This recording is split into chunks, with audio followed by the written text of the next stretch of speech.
Now, Tuesday morning, I don't know if you remember Tuesday morning, but it was not dissimilar to this morning, actually. It was quite a bright, sunny morning. And I was travelling to Liverpool for my annual appraisal with Bishop Paul.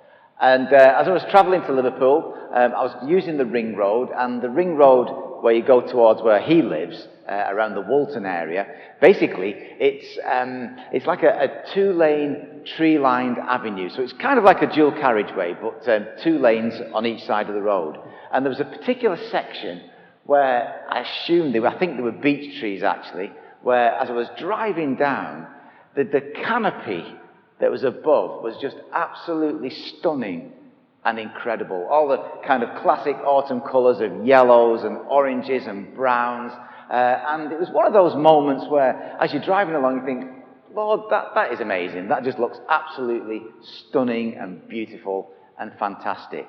But the thing about it was, and what caught my imagination, if you like, was that when I thought about it, the reason that this was so stunning and beautiful was the fact that something was dying.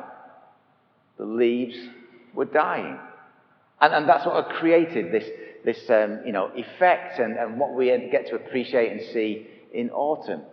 And it made me think in relation to today, really, because if you think about it, we live in a country at this moment in time where we have so many privileges and freedoms.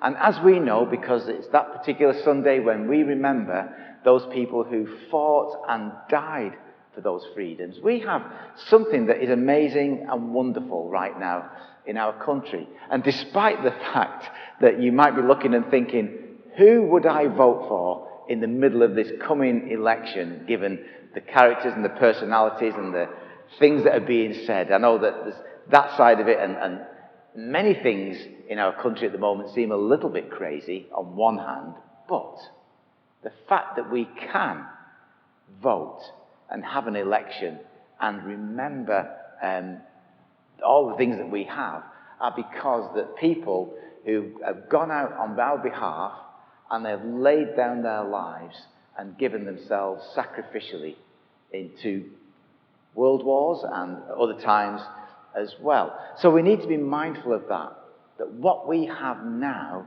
has come on one level on the back of death and sacrifice. War in any way, shape or form is not a beautiful thing. Let's be clear about that. There is nothing beautiful about war at all. But what we have now, as a result of what those people did, is wonderful and it is amazing. And of course, we sit here today in a building like this, along with many other people, no doubt, up and down the country, as we'll do today, and in other parts of the world as well. And we're here because of something that was firstly atrocious, but then for us has become something wonderful and amazing, and yes, in a way, beautiful as well, as we come together to remember Jesus' sacrifice, what he gave for us when he died on the cross, so that we might now experience another different kind of freedom in our lives. We can experience God's love in our lives. We can express God's love in our lives and our faith in this country. And we might get a bit of grief for it. We might get some earache for it, but actually nobody's going to come running through those doors and hold us up against the wall, and if we don't denounce our faith, maybe shoot us against that wall. We won't face anything like that.